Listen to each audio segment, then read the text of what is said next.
जयपुर से प्रकाशित अधिकांश समाचार पत्रों ने वक्फ संशोधन अधिनियम को लेकर सुप्रीम कोर्ट में सुनवाई, मुख्यमंत्री भजनलाल शर्मा के राजस्थान पुलिस स्थापना दिवस में शामिल होने और जस्टिस बी.आर. गवई के देश के अगले मुख्य न्यायाधीश होने की खबरों को प्रकाशित किया है। समाचार जगत ने वक्फ संशोधन अधिनियम को लेकर सुप्रीम कोर्ट में सुनवाई होने की खबर को प्रमुखता से प्रकाशित किया है। उच्चतम न्यायालय ने एक महत्वपूर्ण घटनाक्रम में बुधवार को विवादास्पद वक्फ संशोधन अधिनियम 2025 के कुछ प्रमुख प्रावधानों पर रोक लगाने का प्रस्ताव दिया, जिसमें अदालतों द्वारा वक्फ घोषित संपत्तियों को गैर अधिसूचित करने और केंद्रीय वक्फ परिषदों तथा बोर्ड में गैर मुस्लिमों को शामिल करने की शक्ति शामिल है। सुप्रीम कोर्ट ने केंद्रीय वक्फ परिषदों और बोर्ड में गैर मुस्लिमों को शामिल करने पर नाराजगी जताई और केंद्र से पूछा कि क्या वह हिंदू धार्मिक न्यासों में मुसलमानों को शामिल करने को तैयार है। वहीं दैनिक भास्कर ने राजस्थान पुलिस स्थापना दिवस कार्यक्रम में मुख्यमंत्री भजनलाल शर्मा के शिरकत करने की खबर को प्रकाशित किया है। पुलिस स्थापना दिवस पर मुख्यमंत्री भजनलाल शर्मा ने कई सुविधाएं देने का ऐलान किया है। अब सिपाही से एएसआई तक का वर्दी भत्ता 7,000 से बढ़ाकर 8,000 और मेस भत्ता 2,400 से बढ़ाकर 2,700 रुपए किया जाएगा। इसके अलावा कांस्टेबल से इंस्पेक्टर रैंक तक के पुलिसकर्मी सेमी डिलक्स बसों में निःशुल्क यात्रा कर सकेंगे। अभी यह सुविधा केवल साधारण बसों में थी। राजस्थान पत्रिका ने उर्दू भाषा को लेकर सुप्रीम कोर्ट की टिप्पणी को प्रकाशित किया है।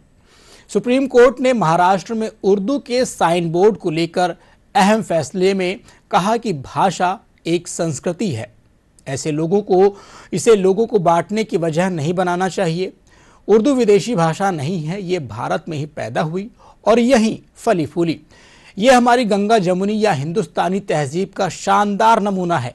कोर्ट ने कहा कि उर्दू के खिलाफ पूर्वाग्रह की वजह से पैदा हुआ यह है कि ये विदेशी है, ये राय गलत है। मराठी और हिंदी की तरह उर्दू भी इंडो आर्यन भाषा है।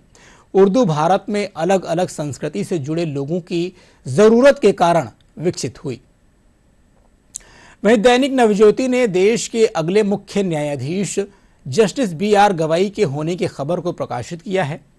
उच्चतम न्यायालय के मुख्य न्यायाधीश संजीव खन्ना ने शीर्ष अदालत के दूसरे सबसे वरिष्ठ न्यायाधीश न्यायमूर्ति बी.आर. गवई को अपना उत्तराधिकारी नामित किया है। मुख्य न्यायाधीश खन्ना ने न्यायमूर्ति को गवई के भारत के 52वें मुख्य न्यायाधीश के रूप में नियुक्त करने के लिए केंद्र सरकार को पत्र लिखा है।